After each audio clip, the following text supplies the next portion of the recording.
Now that my workflow is set up, it's time to start creating jobs for my team and I to work on.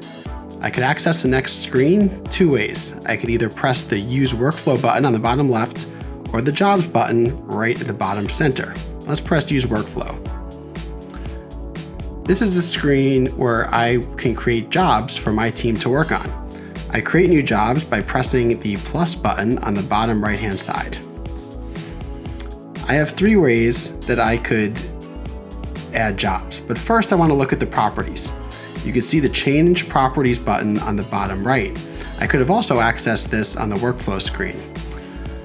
Properties are the description of the entities that workers will be working on. Here I could change the name of the workflow again like I did before, but I could also look at what the AI created for me for properties. So in this case, material, length, width, thickness, color, patterned, quality. Or I could add or remove any of these as my procedures require by pressing the plus button to add a new property type or deleting with the trash can. I could also edit the properties just by clicking on it and changing the name or information about whether it's a text property, integer, true, false, or decimal. Let's not make any changes. We'll be happy with what the system created for us. All right, so the three ways I could create new jobs to work on is using a text prompt, similar to what I used to create the workflow in the first place. I could create jobs one by one, or I could upload a spreadsheet if I have a lot of jobs that I want to create at once. I'll show you how to do all three. Let's first use the AI to create a job. So create 3 tile installation jobs.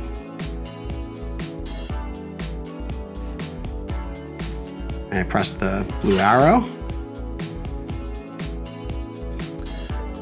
and it created 3 jobs for me. I can now go and look at these. Let's look at tile installation 1. I can see the specifications which match the properties that I would have created in the properties screen. I could also, in this case, the system created random property values for me, so I could press the edit button on the upper right to edit any of these data fields. And once I'm ready to start work, I press the blue button in the bottom to start working on the workflow. But let's go back. We're not quite ready for that yet. Also notice the 3 hamburger buttons on the left-hand side. This is where I can view the details of any of these jobs or delete a job if I made a mistake or it's no longer relevant. But let's continue to look at different ways we could add jobs. Going back to the plus button on the bottom right, if I don't want to use the system to create jobs for me, I could press the create button to add them one by one. Press create, I get this screen. I have to give it a permanent tag number, so we could call it tile 004. And then I began adding the fields, which again match the properties that I created in that first screen I showed you. So let's just select material. You need at least one of these fields filled out in order to create the item, but you don't need to fill all of them. So I'm going to confirm edits and done. And now I created tile 004. I can go to it. I can see I didn't put a temporary tag. I did put the material of ceramic, but I didn't fill out any of the other information, so I could do that. If I want to add another tile job, I could go back to the plus screen, press create.